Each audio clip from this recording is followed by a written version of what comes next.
బిస్మిల్లాహిర్రహ్మానిర్రహీం.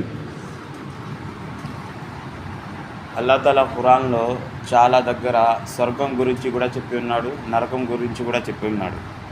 స్వర్గం గురించి చెప్పి దాంట్లో ఉండే నేమతుల గురించి చెప్పి అల్లాహ్ తాలా మనకి ఆశ కలిగిస్తున్నాడు. మీరు అక్కడికి వెళ్ళండి, ఆ నేమతులు అనేది మీరు అక్కడ పోయి అనుభవించండి అని చెప్పి. నరకం గురించి చెప్పి అక్కడిని భయపెట్టిస్తున్నాడు అల్లాహ్ తాలా. ఈ రకంగా ఆయన నరకంలో శిక్షలు అనేది ఉన్నాయి అని చెప్పి.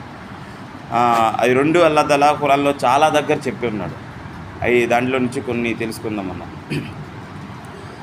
जन्नत एक मकान है कि अल्लाह ताला ने ईमान वालों के लिए बनाया है। इसमें वो नेमतें मुहैया की है कि जिनको ना आँख ने देखा, ना कानों ने सुना, ना किसी आदमी के दिल में उनका ख़तरा गुजरा. స్వర్గము ఒక ఇల్లు. అది అల్లాహ్ తాలా ఎవరైతే అల్లాహ్ తాలా చెప్పినట్టు జీవించి వస్తారో అల్లాహ్ తాలా వాళ్ళ కోసం కట్టి పెట్టి ఉన్నాడు.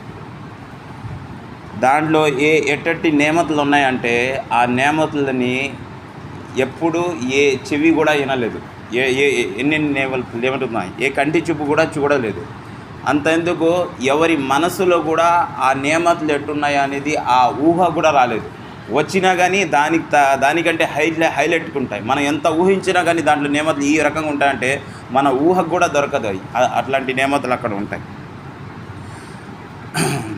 जो कोई मिसाल उसकी तारीफ़ में दी जाए समझने के लिए, या वरना दुनिया की आला से आला शय को जन्नत की किसी चीज़ के साथ कुछ मुनासिबत नहीं.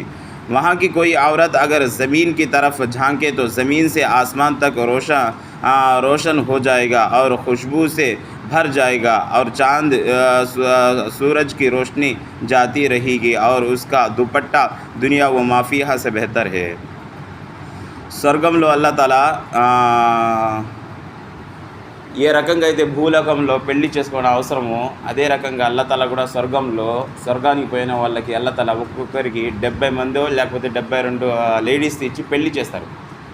అక్కడ కూడా ఈ గర్ల్ ఫ్రెండ్ ఉంది, ఈ కల్చర్ ఉంది కదా, అది కూడా అక్కడ కూడా ఉండదు. అక్కడ కూడా పద్ధతి అయిన కల్చర్ అది కూడా అల్లాహ్ తాలా పెళ్లి చేస్తాడు అక్కడ.